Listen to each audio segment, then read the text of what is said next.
બોટાદના સાલૈયા ગામ નજીક ભૂતળા દાદાના ડુંગર પર આવેલ રાધિકા ગૌશાળામાં અનેક અબોલ પશુઓના શંકાસ્પદ મૃત્યુ થતા આજુબાજુ ગામોના જીવદયા પ્રેમીઓમાં રોષ ફેલાયો હતો અને મોટી સંખ્યામાં જીવદયા પ્રેમીઓ સ્થળ પર દોડી આવ્યા હતા।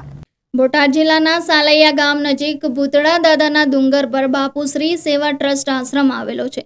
આશ્રમ દ્વારા રાધિકા ગૌશાળા ચલાવે છે। આશ્રમમાં અબોલ પશુઓ રાખવામાં આવે છે, ત્યારે આ ગૌશાળામાં અબોલ પશુઓના મૃત્યુ થઈ રહ્યા છે તેવા સમાચાર મળતા આજુબાજુના ગામોના જીવદયા પ્રેમીઓ મોટી સંખ્યામાં ભૂતળા દાદાના ડુંગર પર પહોંચ્યા હતા અને તપાસ કરતા 30થી વધારે અબોલ પશુઓના મોત થયા હોવાનું સામે આવતા જીવદયા પ્રેમીઓમાં રોષ ફેલાયો હતો।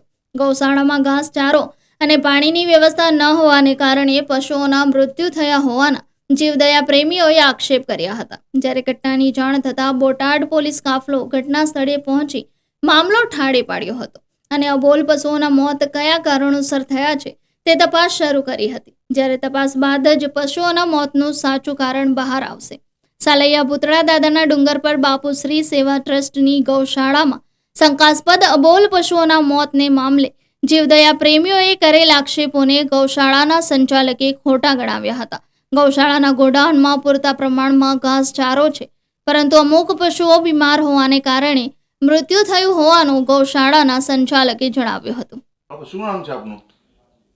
સ્વામી મિથિલાનંદ બાપુ। બાપુ, અહીંયા એક આશ્રમ ભૂતળા દાદા નામનો આશ્રમ આપ પ્રમુખ છો અને સંચાલન કરો છો। અહીંયા એક સાથે 700-800 ઢોર રાખવામાં આવે છે અને લગભગ 50 ઢોર મરી ગયા હોવાના જે જાણકારી મળી છે, ખરેખર સાચી શું હકીકત છે? 50 ढोर नहीं मरा है साहब, ये ढोर मरा है, बच्चा मरा है सब ढोर के 15, 14, 15। ये बीमार था पहले, अब बरसात आ गए, एक बीजा मोटा गाय बीजू नानी गाय के गड्ढा हो जाने से दाब दिया, जिसके चलते ये सब मर गई सब है। એટલે કેટલા સમયથી આ મરવાનો સિલસિલો ચાલુ? ना ये मरवा बरसात के चलते दो तीन दिन हुआ, 2 दिन। अच्छा, 2-3 દિવસમાં આટલા બધા ઢોર મરી ગયા? 2 दिवस बरसात 4-5 दिन से है, 5 दिवस में ऐसा हुआ क्या? क्या ने डिस्ट्रॉय क्या કર્યા આપણે? हैं? डिस्ट्रॉय क्या કર્યા? નાખ્યા છે क्या? नाखा बस बाजू में जो है गाड़ा में नाख दिए। ગામ લોકોનો એવો આક્ષેપ છે કે અહીંયા નીણની કોઈ વ્યવસ્થા નથી, ખાવા પીવાની અને પાણીની પણ વ્યવસ્થા નથી। ऐसी कोई बात नहीं की साहब, अभी गोदाम में हमारा नीर पड़ा हुआ है और हमारा 200-250 मन प्रतिदिन सूखी के कंज्यूम है। बरसात के चलते बीजू आया नहीं, हमारा नागल थी बोटाद से आ रहा है, नवड़ा से कोड़ब आ रहा है, समझे ना। डेली नवड़ा से अब बोटाद से कोड़ब आता है, डेली की बरसात की वजह से कोड़ब बंद हो गया। हम सूखी कोड़ब खिलाते थे। ગાયો બીમાર હતી તો તમે કોઈ ડોક્ટરને જાણ કરી છે? हाँ, डॉक्टर जान किए थे, કયા ડોક્ટર? मधुसूदन डेयरी वाला से। અને આવીને એમણે શું કાર્યવાહી કરી? કોઈ हाँ, तो દવા इंजेक्शन वगैरह आपे તો એનાથી આ સાજાનો થયો ડોક્ટર? આ બધા ઢોર મરી ગયા? ना, इंजेक्शन आपा आपके चला गया, बाद में सुबह देखे तो मारा पड़ा है।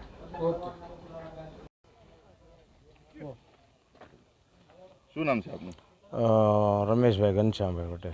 આજે આ ભૂતળા દાદા આશ્રમે કંઈક ઢોર મરી ગયા છે, શું હા, અહીંયા શું છે સાહેબ, ચારો ત્યાં પૂરતો નથી, પાણી પૂરતું નથી અને 35-40 ઢોર આજે 2 દિવસ આજના મરી ગયેલા છે અને બધાએ જોયા છે અને ફરતા ગામના અહીંયા બધા ફરતા ગામ જોટિંગડા સાલૈયા બધા સરપંચો નાગલ પર અને પોલીસ ટીમ બોલાવી બધા અહીંયા જોવા અને મીડિયાવાળાને બધાને બોલાવ્યા છે અને આ રાધિકા નામની ગૌશાળા ટ્રસ્ટ ચાલે છે। લોકોને જોવું હોય તો પહેલાં અંદર ગરવાઈ નથી દેતા અને ચારો કાંઈ હોતો નથી અહીંયા।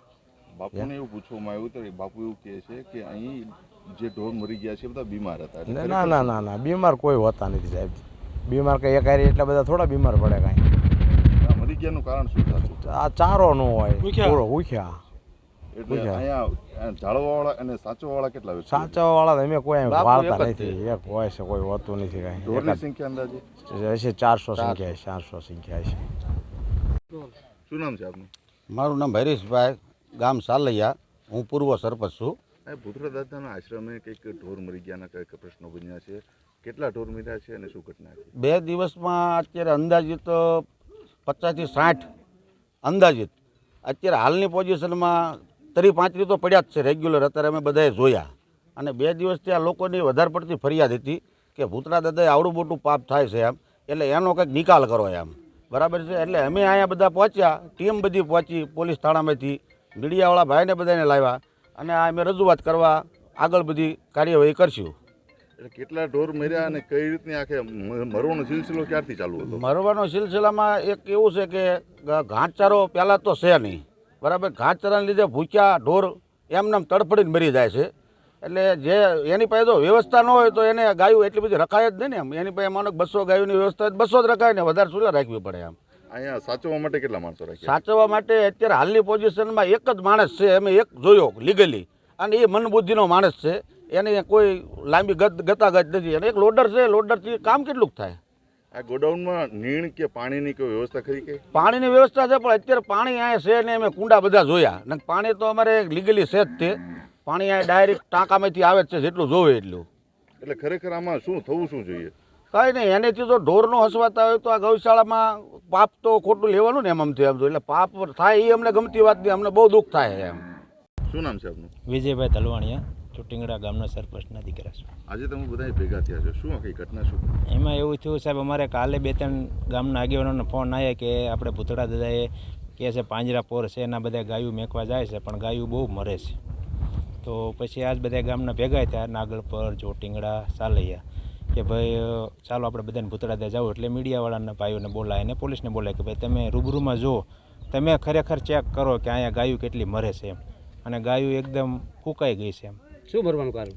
આમ કાચ સારો બરોબર ન મળતો હોય, ટાઈમે હસવાતી હોય, પાણી ન આપતા હોય, એના હિસાબે મરી એવું લાગે. અંદાજે 50-60 જેવી મરી છે એવું લાગે છે. પણ અત્યારે જોઈએ તો ઉકાળામાં થોડીક હતી, થોડીક આમ ખાડિયામાં હતી, 30-35 તો હાલમાં છે, 2-3 લોડરમાં પડી છે. ગામ લોકો શું માંગશે?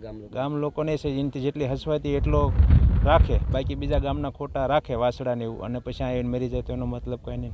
આ ગૌશાળામાં ગાય મૂકવામાં આવે તો એને પહોંચ આપવામાં આવે છે કહે છે લોકો કે 2500 રૂપિયા લઈને મેકવામાં આવે છે. હાલમાં સંખ્યા કેટલી છે આ ગૌશાળામાં? અત્યારે તો આમ તો લાગે છે 400 હોય એવું લાગે છે. આ જગ્યા સરકારી છે કે કોઈ ફાળવેલી જગ્યા છે? હવે સાલૈયા સરપંચ એમ કહે છે કે અમારે સરકારીની જગ્યા છે, સરકારી પડતર. સરકારી પડતર છે. હાલમાં પશુ કેટલા હશે આશરે અહીંયા? 400 આજુબાજુ તો દેખાય છે. રિપોર્ટર ફિરોઝ મલેક, ભાવનગર.